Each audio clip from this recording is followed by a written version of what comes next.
Ok, eu vou falar em inglês. Eu sei que tem interpretação. Onde está o pessoal da tradução? Ah, está lá na cabine. Bom, muito obrigado a todos por seu esforço. Eu vou tentar falar devagar. Eu agradeço a todos pelo convite. É um prazer e uma honra. E eu estou traduzindo o meu livro, que foi traduzido para o português. Eu escrevi esse livro porque eu não sou um político, mas eu trabalho com o parlamento italiano. Eu sou um empresário, comecei a trabalhar com a internet lá no final dos anos 80, na Itália. Eu fiz o primeiro ASP italiano. Eu sou presidente da Associação dos SPs Italianos. E aí o Mário Monti, que era primeiro-ministro na época, me convidou para me juntar ao partido dele, que estava recém-formado, e com isso eu fui ao parlamento. Quando eu cheguei no parlamento, eu comecei com um grupo interno, multipartidário, relacionado à inovação tecnológica. E eu descobri que muitos dos meus colegas, quase todos, na verdade, não tinham a mínima ideia de como a tecnologia impacta a sociedade e a economia. E eu tentei escrever alguma coisa que era simples, mas que ligava todos os conceitos e dava uma visão positiva do futuro, falando sobre os problemas que nós temos, mas também não sendo muito dramático em relação aos problemas. Eu tentei, de alguma forma, dar uma visão otimista do futuro. E eu escrevi esse livro tendo em mente as pessoas que fazem parte do processo decisório. O livro vendeu muito bem na Itália e eu estou muito feliz e muito grato que ele foi traduzido para o português, que é um trabalho muito bonito que foi feito. Bom, a primeira coisa em relação ao meu livro é que eu não gosto da palavra virtual. A gente sempre ouve da internet como um mundo virtual. E o mundo significa que ele é separado do nosso mundo, o que não é verdade. E virtual vem do latim virtualis, que significa uma coisa potencial, que não é real, é potencial, e que também não é verdade. Essas coisas são muito reais, embora elas não sejam materiais. Então, eu prefiro usar material e imaterial, e não virtual, por causa dessa razão. E eu não gosto de falar de diferentes mundos, porque nós estamos todos no mesmo mundo. São apenas duas dimensões diferentes do mesmo mundo. Uma dimensão material, outra imaterial. Todos nós vivemos na dimensão material, mas também na dimensão imaterial, porque tudo que nós temos, tudo que fazemos, tem um lado material e outro imaterial, e ambos muito verdadeiros. Por exemplo, o dinheiro não é virtual. O dinheiro que está no banco não é virtual, é um dinheiro real, mas ele não é material, ele é imaterial. Então, o local de desenvolvimento foi, a velocidade de desenvolvimento foi muito rápida. Vocês são uma plateia muito educada, eu não tenho que explicar isso para vocês, mas, basicamente, por causa do efeito de Moore's, no desenvolvimento de potência de computador, armazenamento, nós tivemos uma tendência exponencial com os anos. É que, é claro, não vai durar para sempre. Nós sabemos que, em 2021, a taxa de manufatura e de minimização dos componentes vai terminar. E, a partir de então, a concorrência não vai ser muito em desempenho, como é hoje, mas sim em preço. E as coisas vão se tornar muito mais difusas. E essa tendência em potência de processamento, armazenamento e comunicação são os vetores de muitas das palavras-chave que nós falamos hoje. Inteligência artificial, que nada mais é e sim um grande número de computação em operações por segundo, fazendo raciocínio e aprendizado por máquina, Big Data, que são os armazenamentos, e a Internet of Things, que trabalha com todos os tráficos de dados. Uma coisa essencial em relação à tendência exponencial, de uma vez a gente chega num limiar de atenção, fica tarde demais. A gente pode olhar no mundo do lado de fora e não ver nada, mas isso não significa que não há nada acontecendo. E quando a gente vê que tem alguma coisa acontecendo, já foi, já aconteceu, e você já tem um precedente. Então, você não percebe porque as coisas acontecem rápido demais. De novo, é exponencial. Essa é uma foto de uma menininha de 12 anos, e o que é interessante aqui é que, no tempo que uma criança nasce e vai para o ensino alimentar, nós estamos falando assim, num piscar de olhos, em termos de história, nesse curto período de tempo, mais do que o dobro da população dos Estados Unidos e Europa combinado, usam o sistema operacional Android. Começou há 30 anos atrás, o primeiro. E em 12 anos, mais do dobro da população da Europa e dos Estados Unidos, da América do Norte combinados, usa Android todos os dias. É extremamente rápido. Isso é algo que democratizou o acesso à internet. E aí, quando eu nasci, em 94, quando eu comecei, nos meus artigos de SP, eu falava que a gente tinha 30 mil usuários da internet no mundo inteiro, em 94. Agora, nós estamos todos conectados, todo mundo está conectado. E vamos ainda mais. Aqui nós temos uma pesquisa da Europa falando sobre a penetração na idade ativa da internet. 98%, 97% da população usa a internet no Reino Unido, na Itália um pouco menos, mas na Europa como um todo, uma média de 90%. E se você pergunta para essas pessoas quanto tempo elas ficam online, os dados são muito parecidos em todos os países. São 80%, 90% das pessoas falando que estão sempre on ou múltiplas vezes ao dia conectados. Na verdade, a gente está conectado sempre, mesmo quando a gente não percebe. Uma vez eu estava num ônibus em Milão, e tinha uma pessoa idosa olhando o resultado da loteria no telefone. E anotando num livreto com uma caneta os dados, os números da loto. E eu perguntei para ele, há quanto tempo o senhor usa a internet para ver os resultados da loteria? Ele falou, não, eu não uso a internet. Veja, quando as coisas desaparecem, é que elas já são pervasivas. Você não pensa na água, porque você abre lá, a torneira está lá. Você não pensa em eletricidade e você não pensa na internet, porque ela é parte do dia a dia para muitas pessoas. E isso aconteceu tão rápido que as empresas não tiveram tempo para adaptar-se. Uma vez que o fato emergiu, era muito tarde. Olha, a capa da Forbes, 2007, novembro de 2007, falando 1 bilhão de clientes. Alguém consegue alcançar o rei do telefone? Opa! Ele foi alcançado fácil.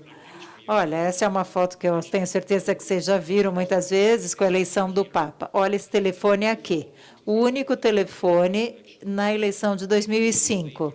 As pessoas usam a internet para relação social, foto para os amigos, mas olha só, esse telefone pode ser Nokia, Motorola, mas essas empresas não existem mais. E esse é o poder dessa tendência exponencial. E se vocês olharem outra tabela, muito interessante, olha só, 90% consistentemente das pessoas que usam a internet na Europa usam a internet para fazer compras. Eles compram coisas online e você faz isso também, mesmo sem saber que você está fazendo, porque você pode comprar as coisas mesmo sem notar que está comprando. Então, a relação social, econômica na internet é muito importante. E o fato da internet ter tido um crescimento tão incrível é que isso não é só uma consequência de acaso. Foi uma decisão política. Lá no final da década de 80, começo da década de 90, os políticos decidiram que nós queríamos ter concorrência nos serviços de telecomunicação, no que a gente chamava Sociedade da Informação. Era esse o nome da época. E nós fizemos regulamentações, porque nós não queríamos ter um modo de desenvolvimento com base em concreto, aço, coisas que eram muito pesadas para a terra. Nós queríamos uma concorrência mais sustentável e por isso que nós favorecemos um desenvolvimento mais sustentável com regras que favoreceram o desenvolvimento de serviços online, mesmo assim impondo uma regulamentação assimétrica para conseguir trazer concorrência contra os provedores de telecom. Não sei se aconteceu no Brasil, mas nos Estados Unidos, na Europa, no Japão, nós tivemos regras assimétricas para favorecer os entrantes em relação aos que já estavam no mercado. Então, ali, a ponta de acesso foi os smartphones. Agora, todo mundo está conectado, sempre conectado, com relações sociais e econômicas e regulamentações favoráveis. Esse slide, eu acho que é o núcleo central do livro.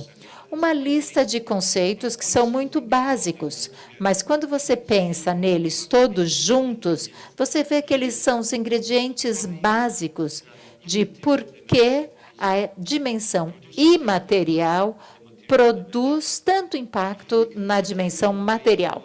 Então, no jeito material de se fazer as coisas, você primeiro produzir o primeiro protótipo custa muito, a reprodução tem um custo variável, mas é mais insignificante. Então, um primeiro smartphone tem um custo maior, a reprodução tem um custo não tão grande quanto o primeiro, mas continua com um custo.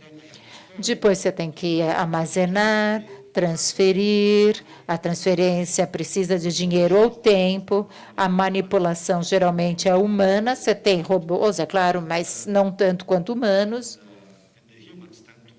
Geralmente os humanos trabalham numa jornada normal, de dias úteis. Agora, se você for lá para o outro lado e você pensa no que é imaterial, bom, o que é imaterial, primeiro, para fazer o imaterial, você já gasta menos.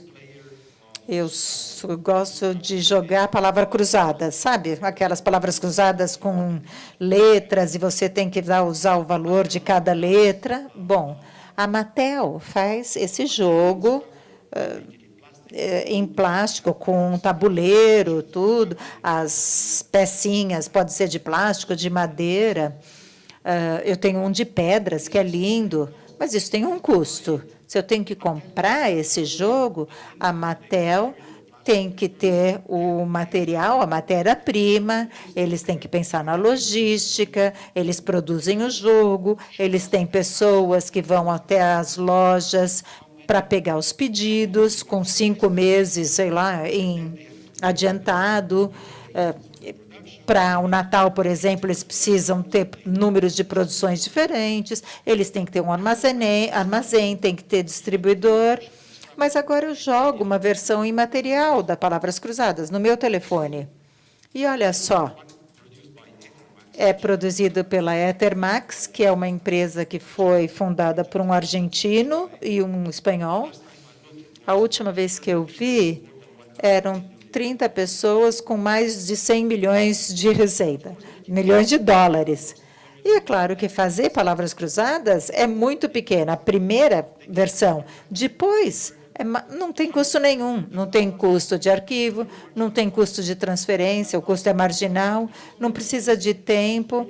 A loja, o suporte, não é feito por humanos, a replicação não é por um humano, e as máquinas não vão dormir, não saem de férias. Então, é uma coisa completamente diferente. De um lado, você tem a Mattel, do outro lado, você tem o pessoal da Ethermax.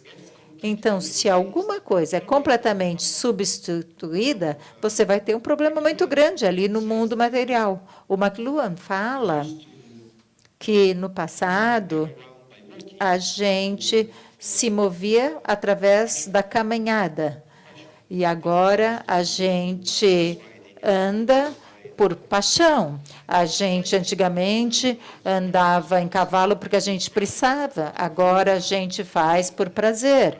A gente dirigia porque precisava, agora a gente dirigia por prazer, ou se não, agora no futuro. Então, eu ainda gosto de comprar meus joguinhos de palavra cruzada. Um, um disco vinil bacana, mas é por paixão. A motivação é completamente diferente. Então, não está relacionado só ao bem material, mas sim por algo que pode ser completamente substituído. Eu vou dar outro exemplo. Eu cresci na Colômbia. Meu pai era chefe da escola italiana em Bogotá, e quando era o diretor da escola italiana em Bogotá. Quando a gente morava na Colômbia, se você queria comprar uma passagem aérea, você tinha que ir numa agência de viagem. E tinha lá a tabela IATA, e você tinha os preços, tudo definido, com um ano em adiantado, tudo arrumadinho, todas as pernas do transporte. E o agente de viagem sabia quais eram as melhores combinações de Bogotá para a Itália. Via Caracas, via Porto Rico, as conexões, parava em Madrid, ia para Paris, enfim, ele sabia tudo. Aí você combinava lá os preços e tudo certo. E os voos eram super vazios, porque eles eram planejados um ano em adiantado. Então, você dormia lá nas 4 assentos do meio, que era uma beleza, tudo vazio. Agora, essa parte das relações comerciais se desmaterializaram e passaram deste lado para o outro. E não há mais aquelas tarifas da IATA, os preços não são mais definidos um ano de antecedência, e sim atualizados semanalmente, diariamente, às vezes até mais do que diariamente por algumas companhias aéreas. E o resultado é o quê? As companhias aéreas estão sempre lotadas, você voa para pequenos aeroportos, onde a internet está presente e os custos dos voos caíram, mesmo que o preço da tarifa cheia tenha aumentado. Tudo isso para dizer que, como você compra o teu bilhete aéreo hoje? Você antes ia na agência de viagem, certo? Agora não, você compra diretamente online. E, por exemplo, o escritório da Litélia em Bogotá fechou, assim como uma série de agências de viagem e de turismo acabaram fechando suas operações, porque essa relação passou de ser baseada no material e agora baseia-se no imaterial. Eu tenho zilhões de exemplos como este da desmaterialização. Os bens materiais, eles são podem ser excluídos. Ou seja, se eu tenho esse objeto e eu der esse objeto ao Ricardo, o Ricardo vai tê-lo, não é? E daí, se alguém chega e tira esse objeto dele, nem eu nem o Ricardo o temos mais. Ou seja, é algo excluído. Rivalidade é que um tem um produto ou outro, né? Alguém pode competir pelo preço, ou então ele é excluído. É impossível que eu tenha o benefício deste bem. Propriedade privada ou os bens privados são de rivalidade ou de exclusão. A informação não é rival e não é excluída. O nível de se excluir essa informação é muito diferente. É uma coisa completamente diferente, excludabilidade e rivalidade. Nós não temos essa dimensão no imaterial ainda. Ainda não temos propriedade privada. Não, ainda não. A base desses sistemas baixos estão baseados no fato de que os bens, eles são rivais e excluíveis. Você não compra mais um livro, certo? Se você comprar um livro eletrônico, um e-book, um e-livro, você não está comprando nada, porque a propriedade física ou material daquele item físico, eles são excluíveis e eles têm rivalidade, porque eu posso emprestar para alguém. Agora, se eu compro um e-book e eu empresto para o Demi, eu estou cometendo um crime, certo? Porque é uma violação de direitos autorais. Então, não há uma coisa mais como compra e venda, não rola mais. Eu não sei se vocês têm aqueles tratores verdes da empresa brasileira, eu não lembro o nome da empresa, para a fazenda, né, para a agricultura. E a empresa, né, a Chrysler ou a empresa que fabrica esses tratores grandes, não são uma coisa, e sim um robô sofisticado em que o valor agregado está lá no software. Quando você compra os átomos, mas não o software. O software é licenciado. E dentro dessa licença, você concorda, ao comprar esse trator, que você vai apenas se referir a concessionárias autorizadas para conseguir, sabe, fazer a manutenção, uma troca de peça ou coisas do tipo. Você não pode vender a terceiros e apenas à empresa que te forneceu. Você precisa devolver ao provedor, ou na verdade, a ideia da propriedade, a ideia de propriedade, de ter, mudou. Um último detalhe, que está super bem explicadinho no livro. O material está desconectado, certo? As cadeiras não falam umas com as outras, não é? Então, você está mudando a informação, eu estou passando essa informação, que é obtida em tempo real, e estou dando aquela informação armazenada por custo zero de margem. Ou seja, qualquer coisa que pode ser computadorizado, será computadorizado, qualquer coisa que será conectado, estará conectado, qualquer dado que podemos adquirir, serão adquiridos. E o que vamos fazer com tudo isso? Bom, nós vamos usar a inteligência artificial para extrair significados, não é? Isso mostra um microefeito.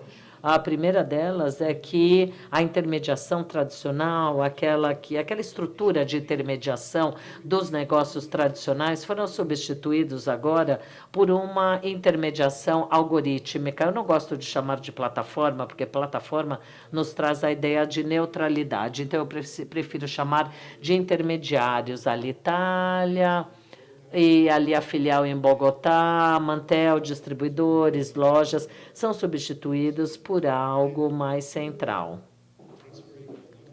Uma vez que a transferência não exige tempo e nem custo, levando em consideração que tudo está conectado, vamos ter feedbacks mais rápidos. Não será necessário testar um produto ou fazer aqueles grupos focais. Não.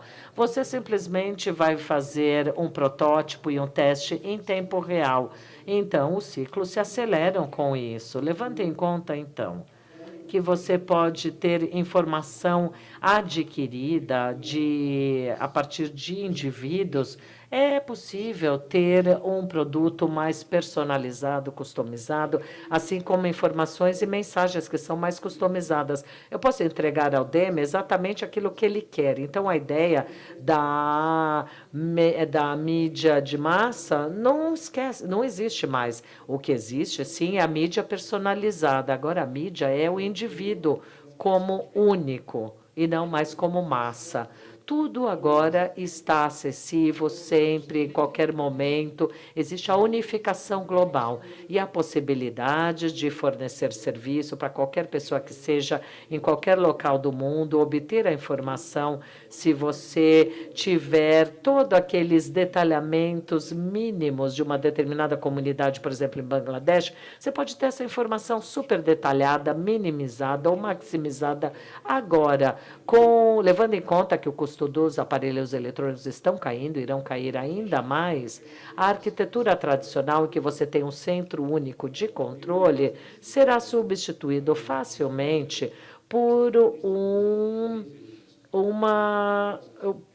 pela distribuição pervasiva de dispositivos, de equipamentos eletrônicos, que vai gerar uma investigação. Conhece o livro The Capital of Surveillance, que, na verdade, é a base de toda a ideia, não é? Ele já diz antecipadamente que vai se alongar um pouquinho mais. Uma vez que os homens descendem das árvores há centenas de anos atrás, o mundo foi mudando vagarosamente e nós nos acostumamos a viver numa dimensão de lenta mudança. Mas o que aconteceu nos últimos 20 ou 30 anos? Essa dimensão de material foi enriquecida para uma dimensão imaterial que, por sua vez, tem crescido de maneira significativa, tornando-se a interface de usuário principal para relações interpessoais e socioeconômicas. Ainda vivemos nessa dimensão imaterial, e essa dimensão imaterial será a interface de usuários principais. Nós pensamos em computadores, nas coisas que temos ali, né, no colo, o telefone móvel e tudo mais. Mas os computadores estão mudando e a principal tendência de interação está através de comando de voz. E essa coisa toda irá crescer ainda mais, porque é a forma mais fácil de interagir. Nós temos laboratórios que se conectam a aplicações, mas aí é um projeto de uma empresa em que a ideia é que os dispositivos vão se interconectar a partir de malhas. Existe um Android fabricado pelo Google chamado Threads. E cada empresa eletrônica está ali nessa malha, e cada companhia ou manufatura eletrônica vai fazer parte dessa rede, da rede estendida. E isso inclui microtelefones, falantes e tudo mais. E tudo isso vai fazer parte das nossas casas, escritórios. Estaremos vivendo numa era da computação, porque a computação que estamos falando não está mais no nosso computador, no nosso desktop, sim na nuvem. Está aí, em algum lugar na nuvem, e a forma como vamos interagir será através de gestos, teclados, voz e comandos de voz. E vamos usar serviços online. E o ponto-chave, ou o ativo de concorrência-chave aí para garantir acesso aos meus dados, aos meus computadores, é ser reconhecido. Por isso, identidade é o ponto-chave, é o centro destes desenvolvimentos. Vocês conhecem muito bem, né, a questão da neutralidade da rede. Na essência, essa neutralidade quer dizer o quê? Se você controla a mídia de comunicação, os meios de comunicação, você não pode usar aquele controle para favorecer uma coisa sobre outra, ou um player sobre outro. Não é possível fazer discriminação. E na nuvem não tem discriminação, não é? Mas uma vez que somos informados, quando quisermos ter relação social, há uma série de outras camadas, a aplicação, o hardware, e ao falarmos sobre neutralidade na internet, ou seja, aqueles que trabalham na internet, não vão usar o poder do seu controle para discriminar isso ou aquilo. E esses aqui usam o seu poder e baseiam o seu modelo de negócio a fim de discriminar mensagens que podem ser passadas de um para o outro. Essas empresas têm um monopólio ou têm o oligopólio. Na verdade, eles são aqueles que ficam na porta, os leões de chácara, por assim dizer. Imagine o poder da Google, o poder que eles têm. Eles podem decidir acima, né, dessa baixa, e mesmo de acordo com a lei atual, eles se tornam a própria lei, e eles desenham, escrevem a lei e decidem aquilo que pode ser alcançado e o que não pode, pelo bem ou pelo mal. Enfim, não estou dizendo que eles estão se comportando de maneira ilícita, mas estarão controlando a interface da dimensão imaterial. Nós, normalmente, vemos os computadores como capacitadores, mas nos últimos anos não são mais capacitadores, e sim intermediários. Eles intermediam hotéis, viagens, voos, transportes. Eles intermediam qualquer coisa que seja, e eles ganham aí uma fatia desse valor. Essa parte não está ali na cartilha. A cartilha vem depois. A cartilha vem aqui neste slide. E agora, no meu último minuto, eu gostaria de dizer o que a Revolução Industrial nos trouxe. Nos trouxe um conflito tradicional desenvolvido durante os séculos XVIII e XIX, que é toda a questão do capital versus a mão de obra, o trabalho. Se você é dono de um hotel, você é o gerente de um hotel, o dono do hotel e aqueles que trabalham para o hotel agora estão sendo todos intermediados por aqueles que controlam aquele portão de entrada à informação, que é algo que nos leva ao monopólio. Nós queremos alavancar o crescimento, certo? E daí temos um monopólio, temos os intermediários gerando esse novo conflito, que é o controle da informação nas mãos dos intermediários, o que eu chamo... Eu tenho um artigo sobre os versus capitalistas, proletariado e monopolistas. Eu vou pular essa parte e vou concluir. A pesquisa básica dita o desenvolvimento dos eletrônicos. Não dá para parar, é uma coisa contínua, faz parte da natureza. E tudo isso acaba sendo combustível para uma tendência exponencial, redução de custos, processos, acúmulo e comunicação. Mas essas propriedades básicas são diferentes e elas determinam fenômenos macro, intermediários algoritmos que são imateriais, aceleração de eventos, ou alvos de novo, seja notícia falsa ou não, concentração do mundo e pervasão. Tudo isso leva a efeitos socioeconômicos. E a forma como esses efeitos socioeconômicos são desenvolvidos depende da única coisa que pode ser mudada aqui neste slide, que é o nosso arcabouço regulatório. Por isso, é muito importante falar com os políticos, os tomadores de decisão, para que eles entendam qual que é o princípio da transformação digital, dessa revolução imaterial, e como eles devem pensar para adaptar esses esquemas legislativos, regulatórios, usando o seu poder para o bem e não para o mal. Muito obrigada.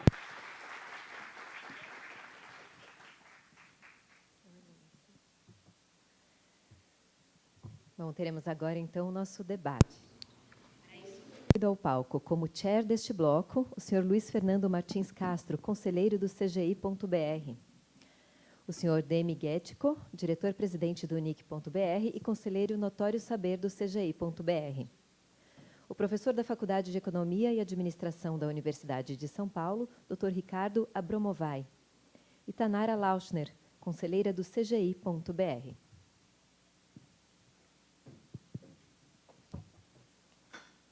Passo a palavra para o senhor Luiz Fernando. Muito obrigado. Eu acho que todos ouviram com grande interesse e atenção a brilhante exposição de nosso convidado, nosso key speaker de hoje.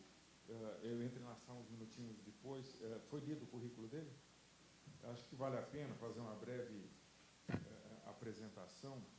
Embora ele já tenha mostrado as suas aptidões, mas eu peço licença para ler as linhas aqui do resumido currículo, que é muito rico. Nascido em 65, Stefano Quintarelli é um empreendedor e ativista italiano com mais de 25 anos de experiência no campo da computação e da internet. É coordenador do comitê gestor da Agenzia per l'Italia Digitale, Agência para a Itália Digital. Foi deputado da República entre 2013 e 2018, quando participou de discussões sobre a Carta de Direitos para a Internet e propôs projetos de lei sobre regulação e tecnologia, militando pela neutralidade da rede. Foi fundador da i.net, um dos primeiros provedores de acesso à internet na Itália, e é formado pela Universidade degli Studi di Milano, onde fundou a Milano Network Researchers and Students, rede de pesquisadores e estudantes de Milão. É membro do High Level Expert Group on Artificial Intelligence, grupo de especialistas de alto nível sobre inteligência artificial da Comissão Europeia, criado em 2018. Eu acho que os colegas aqui que vão participar do debate, todos têm algumas boas indagações. Eu tenho alguma minha, mas eu vou respeitar aqui os convidados. Eu queria perguntar se a Tanara gostaria de começar com uma indagação, Se você quiser, eu peço para o Abramovay. Você sente à vontade? Você quer esquentar aqui um pouquinho? Vamos deixar esquentar. Você quer começar? Então, por gentileza. Muito obrigado. Obrigado ao CGI por esse convite. Obrigado ao Stefano por aceitar o nosso convite. Fiquei muito impressionado hoje com o tour que eu fiz com o Demi, aqui pelo CGI. Eu não conhecia, não tinha ideia da magnitude. Eu sou um típico exemplo do cara que chega em casa, acende a luz e acha que a luz é natural com relação à internet. Então, ao ver o que é o CGI, eu fiquei muito impressionado. Uma alegria estar aqui também com Tamara. Eu queria... Nós temos pouco tempo, porque somos 3, então, queria primeiro fazer uma observação a respeito do livro e depois colocar algumas questões que eu nem sei se o Stefano vai ter tempo de responder a respeito do livro. Em primeiro lugar, eu tive o prazer, a honra de escrever o prefácio desse livro junto com Rafael Zanatta, que a maioria de vocês aqui conhece, e eu queria recomendar muito o livro, por 2 razões. Em primeiro lugar, porque é um livro muito didático. A hora que vocês tiverem que explicar para um irmão de 15 anos, para um amigo jovem, o que é esse negócio, como é que esse negócio todo funciona, eu acho que o livro do Stefano é uma excelente introdução e o livro funciona mais ou menos do jeito que o Stefano fala, sempre por meio de exemplos. É o contrário, por exemplo, do meu estilo. O meu estilo é sempre por meio de conceitos. Tá? Eu tenho uma maior admiração por quem tem essa capacidade de expor ideias a partir de exemplos muito mais do que a partir de conceitos.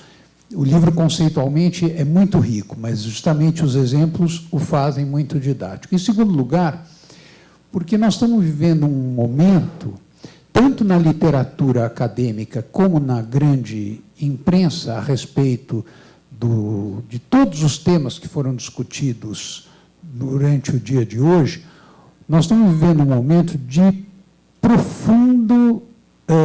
profunda distopia.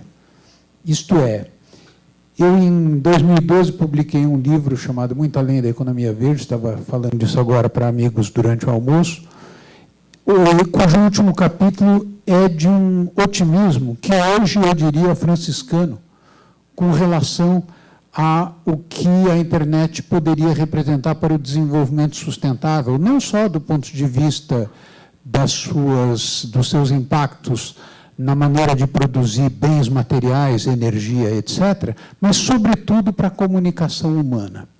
Ora, o que aconteceu de fato, o que nós estamos vendo na grande imprensa e na literatura acadêmica, é um desencantamento extraordinário. O livro do Stefano é uma espécie de antídoto contra esse desencantamento. Eu acho que eu não fui suficientemente vacinado contra esse antídoto, mesmo, apesar do meu entusiasmo com o livro. Então, eu gostaria de levantar 3 pontos no livro, 3 pontos que me parecem importantes na discussão contemporânea. E todos eles se referem a algo que o Stefano colocou na sua apresentação, que é a questão do controle. Quer dizer, a questão do controle. Tá certo? Quem está controlando? Em primeiro lugar, uma questão política. Nós, brasileiros, mas isso aconteceu também na Europa, aconteceu na Hungria, aconteceu na Polônia, aconteceu com o fantástico prestígio de Matteo Salvini na Itália, aconteceu nas Filipinas, aconteceu na Índia, e assim por diante. Nós estamos vivendo um fenômeno que, esse sim, é profundamente distópico em que a capacidade de personalização das mensagens e a captura desta capacidade nos ambientes políticos converteu o mundo, de certa forma, e o mundo da política, num ambiente profundamente tóxico, e aquilo que deveria ser a mais nobre das atividades humanas, que é a política, que é a arte de decidir como é que nós vamos viver juntos, tornou-se, ao contrário, algo profundamente imbuído em gestos, atitudes cada vez mais irracionais. E nós não fomos, eu ao menos não fui, mas a grande maioria de vocês tampouco foi, nós não fomos treinados, estava falando isso para o Stefano, a lidar com a irracionalidade. Nós fomos treinados a lidar com a diversidade de opiniões, e a considerar, nós fomos educados a considerar opiniões diferentes das nossas do ponto de vista argumentativo, racional. Nós não estamos habituados a lidar com a irracionalidade que caracteriza hoje o mundo político. Mas acho que tem algo ainda mais importante naquilo que é uma dimensão central do livro do Stefano, que é o imaterial, como ele bem explicou, que é a maneira como o imaterial interfere no exercício do poder político. Esse tema foi levantado desde o final dos anos 90 por Lawrence Lessig, na ideia de que code is law, e, mais recentemente, James Suskind, num belíssimo livro chamado Future Politics, mostra como, de maneira cada vez mais importante, a nossa capacidade social de discutir democraticamente leis, e a própria ideia de lei como algo que nós podemos desrespeitar, seremos punidos se desrespeitarmos, mas que nós temos a possibilidade de desrespeitar, à medida que essas leis vão sendo incorporadas aos dispositivos digitais, quem elabora as leis deixa de ser o mundo social e o mundo político, e a elaboração das leis passa cada vez mais para o domínio do mundo digital.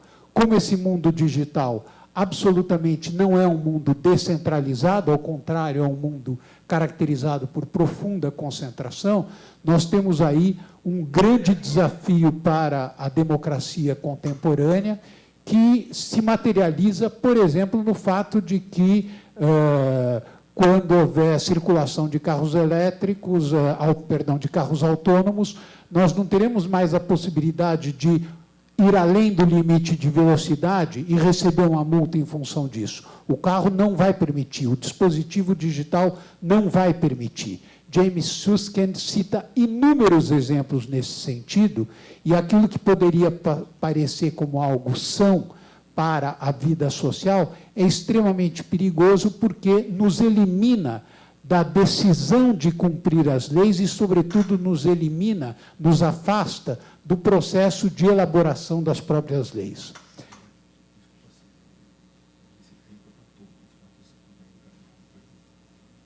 Tá bom.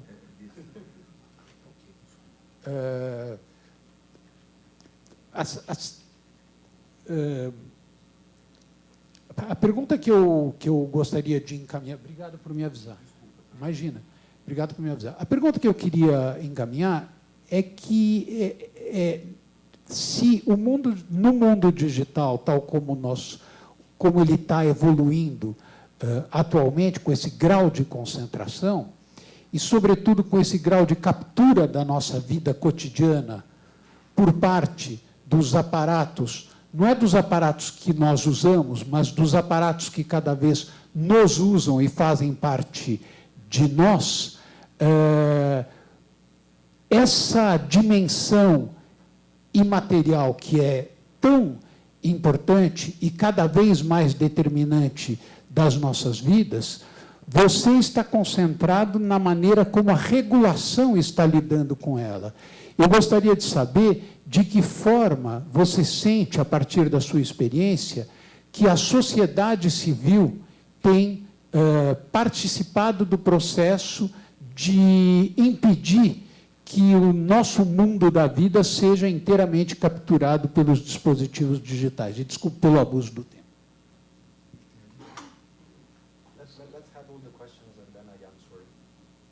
Ok. Tanara, por favor, faça a sua pergunta.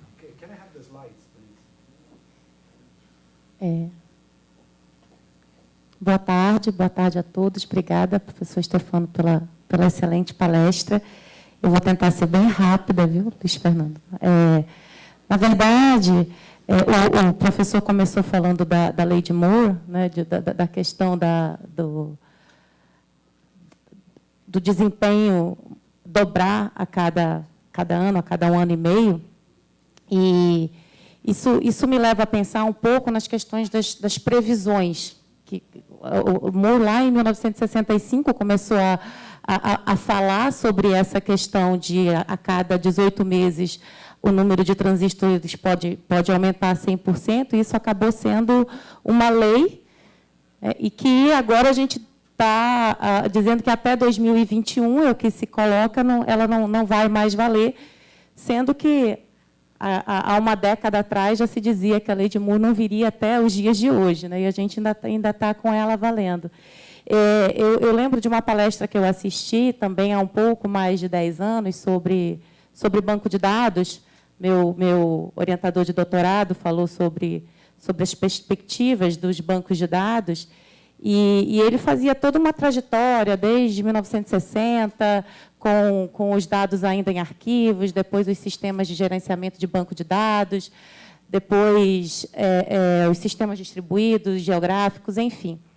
E ele terminava dizendo que o futuro era imprevisível.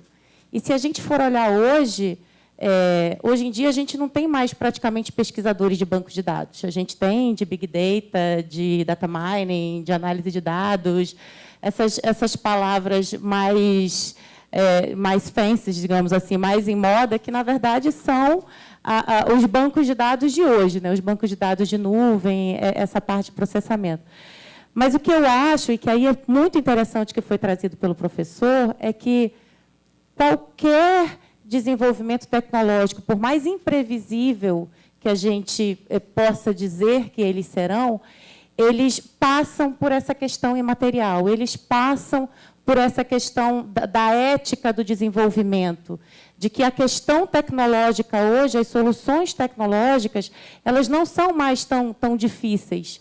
As soluções, hoje nós temos muitas soluções para muitas coisas.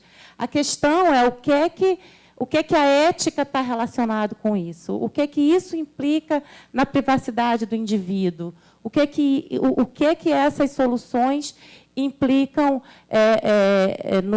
no que a gente pode colocar em relação à regulação, por exemplo. Então, eu queria que o professor, se a gente conseguir tempo, falasse um pouco sobre essa relação do desenvolvimento da tecnologia e das limitações éticas e das regulações necessárias. Obrigado, Tanara. Demi. Bom, eu farei alguns comentários pontuais. Tá.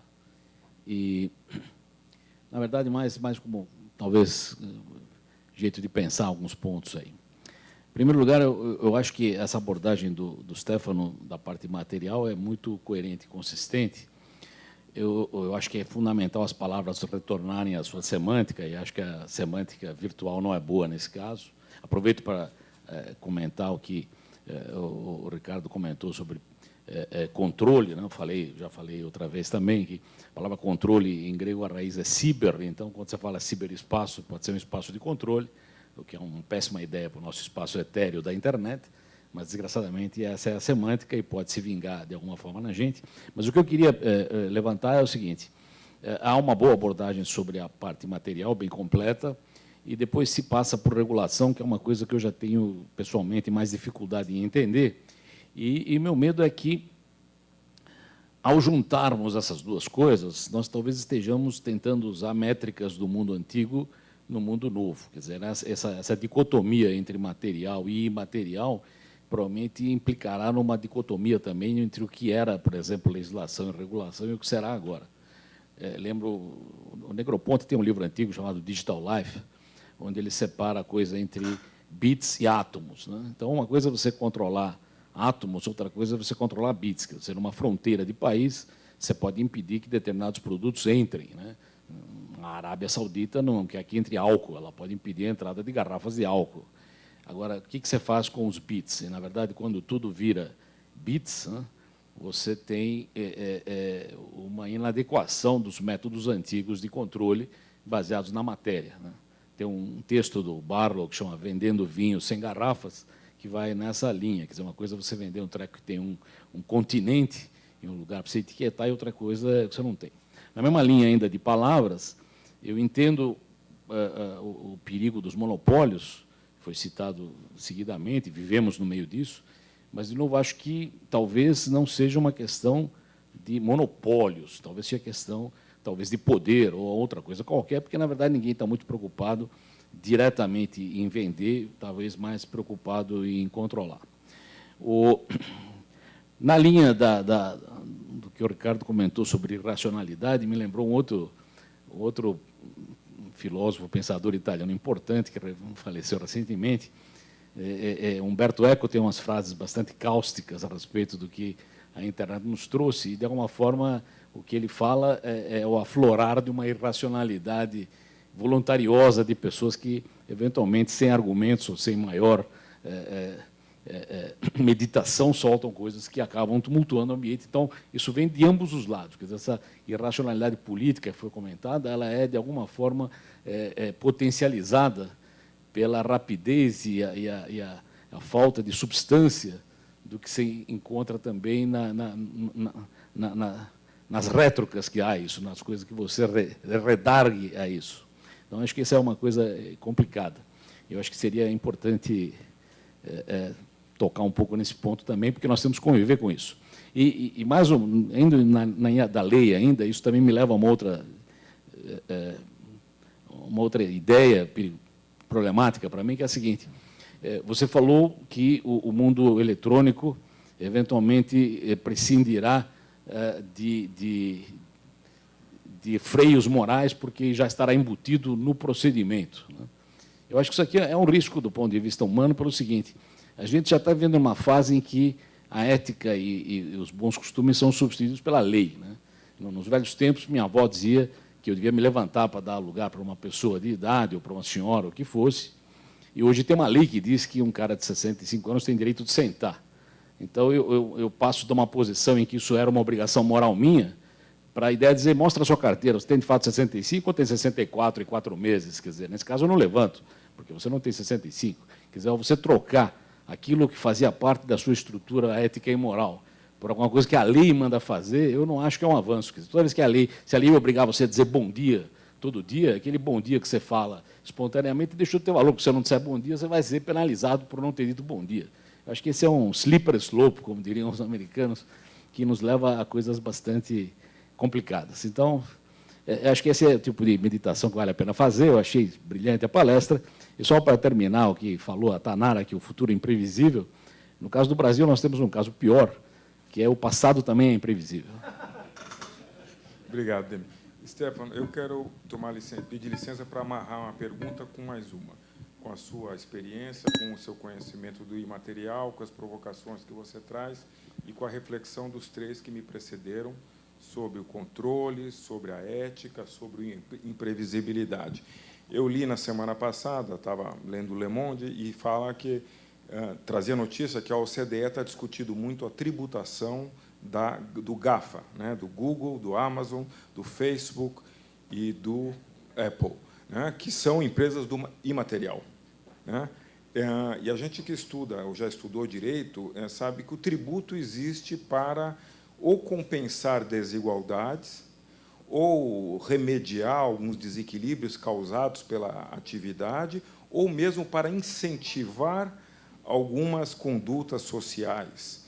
Então, dentro dessa reflexão completa que você faz com os aportes que trazem os debatedores, eu perguntaria, este pretenso ou pretendido tributo, imposto, sobre essas atividades do imaterial, elas deveriam sofrer que destinação? Elas deveriam incentivar que condutas sociais, ou, pelo menos, sancionar ou desestimular que situações para tentar manter um pouco daquilo que você chamou aí, vamos dizer, da ordem original das coisas. Tá bom? Obrigado. Ok, muito obrigado.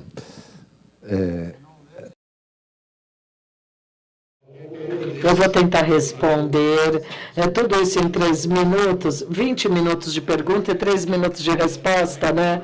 Eu não vou conseguir responder tudo isso, mas eu darei, talvez, algumas meta-respostas.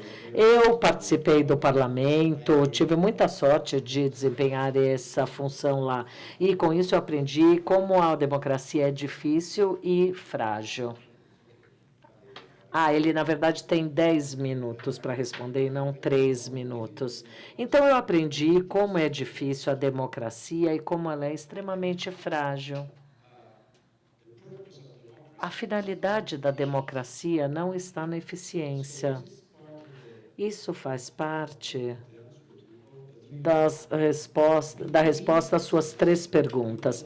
Nós não buscamos uma solução, e sim um meio termo. Com isso, não vamos ter nenhuma resposta concreta e apenas aproximações que vão mudar com o passar do tempo. Tudo isso aconteceu nos últimos 12 anos e o mundo mudou desde então. Dá para imaginar que nos próximos 50 anos nós não estaremos encontrando maneiras de lidar com as questões mais precisas dessa questão. O mundo não vai acabar devido à dematerialização do mundo, não. E nós vamos lidar e tocar setor por setor e fazer o quê? Aproximações apenas. A sua pergunta sobre tributação e se esse preço ou taxas devem ser diretos ou não. Olha, uma coisa que eu aprendi no parlamento, ou pelo menos a coisa assim na Itália, não sei como é aqui, quando você tributa e você diz a receita dessa tributo vai ser investida ou aplicada aqui. Sabe o que acontece?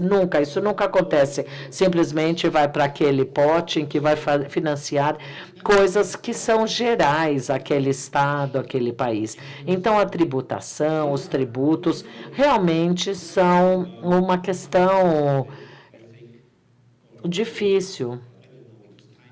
Ontem ou hoje, enfim, o tempo não é tão importante, mas a Apple acabou de assinar um acordo na França para 500 milhões de euros em tributos que não foram pagos nos últimos anos.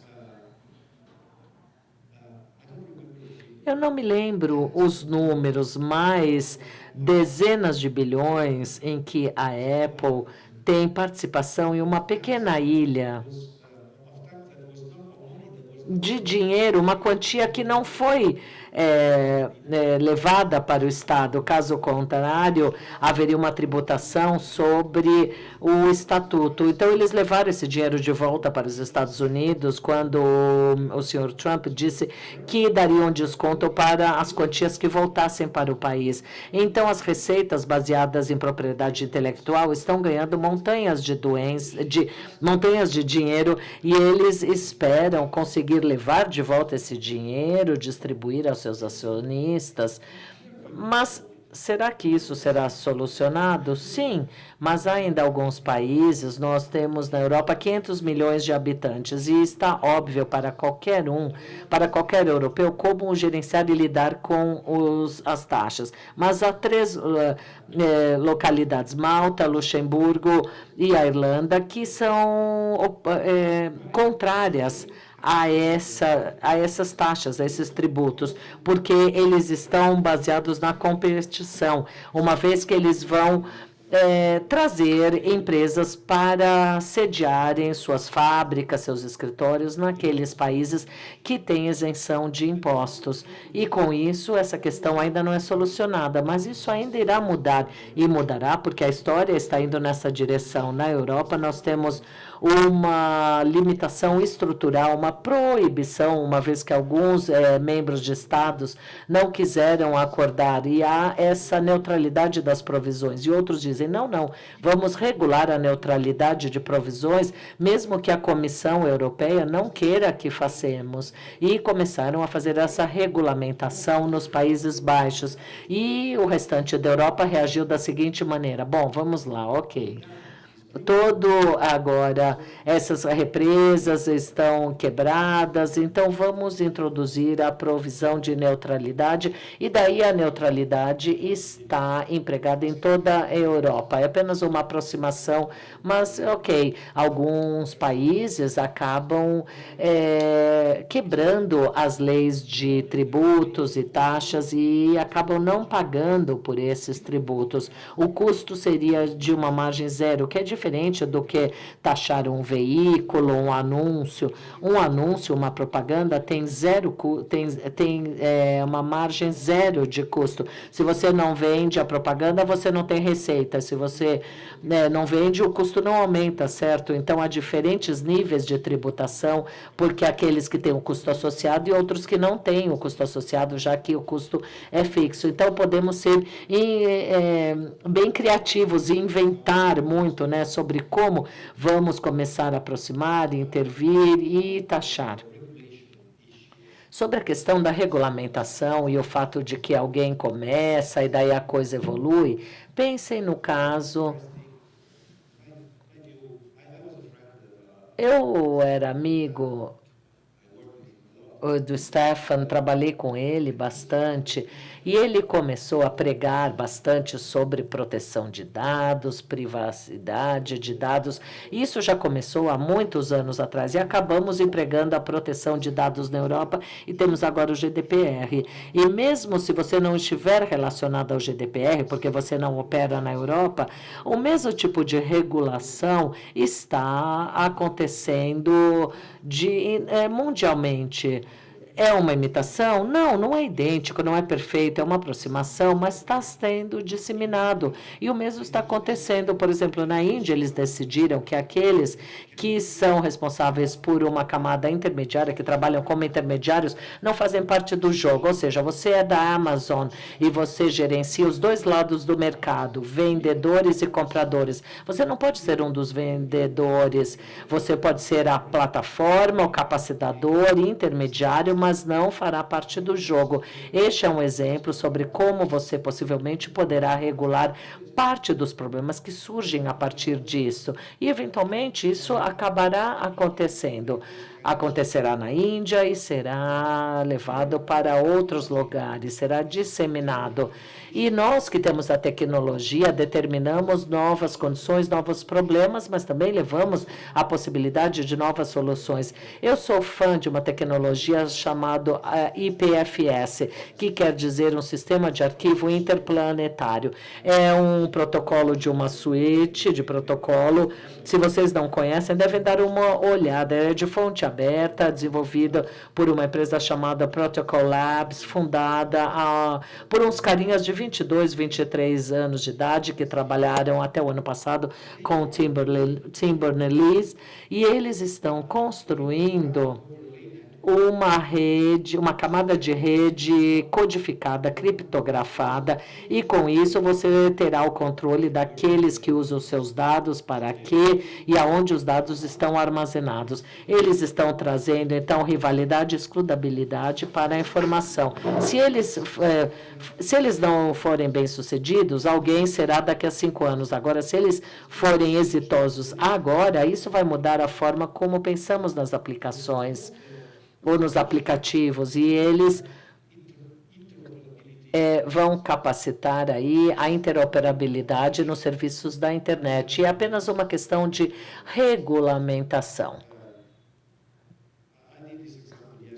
Eu dei esse exemplo ontem, E eu acho que ele ilustra bem o ponto que estamos falando aqui. Imaginem que nenhuma lei antitrust exista hoje, nenhuma, tá? Alguém chega, o seu presidente chega e fala, olha, sabe o quê? Eu vou introduzir uma nova regulação aqui que vai pegar uma empresa e vai forçar aquela empresa a quebrar. Eu vou introduzir uma outra lei que vai me permitir estabelecer o preço daquela empresa, quanto de participação de mercado daquela empresa X pode ter.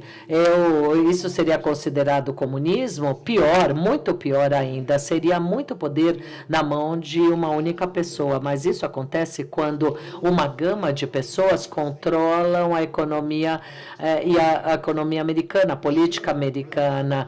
E existe uma sentença muito bacana, se tiverem a chance de ler, Columbia Steel versus United States, um caso de antitrust, conhecido como Columbia Steel, né, que é a metalúrgica Columbia versus os Estados Unidos. Façam uma busca. Nossa, é muito bacana esse caso. Eles têm bastante motivação por trás do caso. E eles apresentam uma lei que deu esse poder. Eles disseram que o poder econômico se torna um poder político, mas que deve estar nas mãos das pessoas, dos cidadãos, e não apenas no número X de pessoas. E eles fizeram essa lei. E nós vamos ter regulações semelhantes, leis semelhantes. Nós vamos chegar à fase da interoperabilidade. Vocês têm um probleminha com o WhatsApp aqui no Brasil, não é? Imaginem que não tenham um único cliente ou um único aplicativo de WhatsApp, mas várias bases de usuários interconectados, como no SMS. Você não vai ter uma visualização integral dos usuários, uma vez que eles estão fragmentados. Olha, eu acredito fortemente que tudo acaba se concentrando devido às propriedades, à apropriação, mas isso não pode ser concentrado.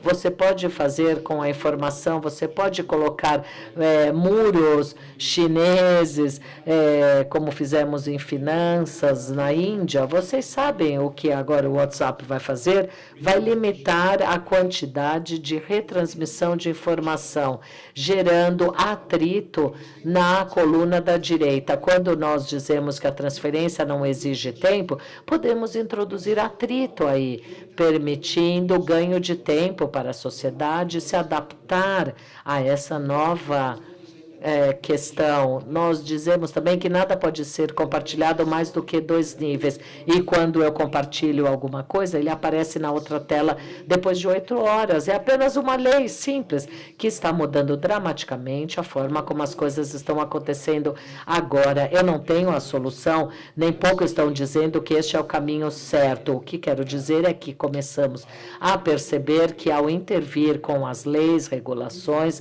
nós vamos poder determinar e estabelecer o efeito que a tecnologia terá sobre a sociedade. É claro que a ética deve fazer parte desse jogo também. Cada vez mais, ainda mais agora em que estamos passando de uma perspectiva de algoritmos, passando para uma perspectiva de estatísticas. Com a inteligência artificial,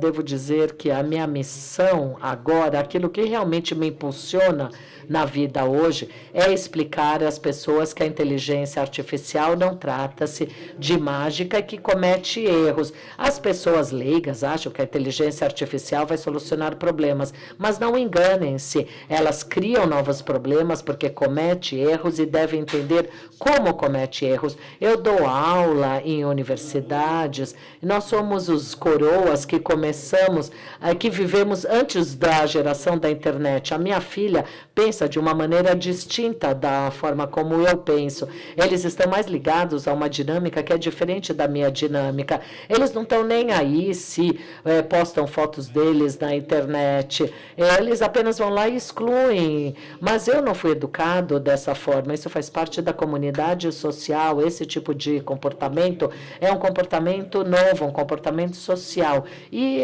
devemos entender que a inteligência artificial não é perfeita. Ela comete erros, por isso precisamos cuidar das pessoas que têm aquelas pessoas que têm o poder da tomada de decisão e muitas vezes tomam decisões erradas. E para isso é necessário ter maneiras eficientes de corrigir isso e reatribuir aquilo que foi passado de maneira errônea. Eu sempre digo às pessoas, quando eu assino uma conta com o banco, eu nunca pergunto quanto de juros eles vão me dar, e sim eu pergunto quais são as condições no momento de fechar a minha conta. É isso que me importa, e o ponto não é sobre aquelas maravilhas que o banco pode fazer por você, mas sim o que fazer quando algo de errado acontecer. E acreditem, as coisas erradas acontecerão. Não trata-se de ficção científica, estatística, matemática. Não, é um fato. E quando se depararem com essa questão, é necessário ter uma visão ética, decidir aquilo que é aceitável versus o que não é aceitável. Se não tiverem a chance, deem uma olhada no grupo da Comissão Europeia, o grupo de especialistas que apresentaram uma versão preliminar das diretrizes para a ética e trust na inteligência artificial. Se você não confiar no IA, não terá o sucesso econômico. A discussão começou assim e concluímos dizendo que o IA não pode ser totalmente confiável, mas essa confiança apenas irá acontecer se nos comportarmos de maneira ética, de acordo com os princípios e as diretrizes éticas. E é exatamente isso que vai levar à proposta de novas leis, regulamentações. E precisamos nos adaptar a isso, que aconteceu há 12 anos atrás. E nos próximos 12 anos, vivenciaremos uma série de mudanças, cometeremos erros, as leis positivas, assim como as negativas, irão se difundir cada vez mais e é necessário levantar as mangas e começar a aprender com as nossas ações. Obrigada.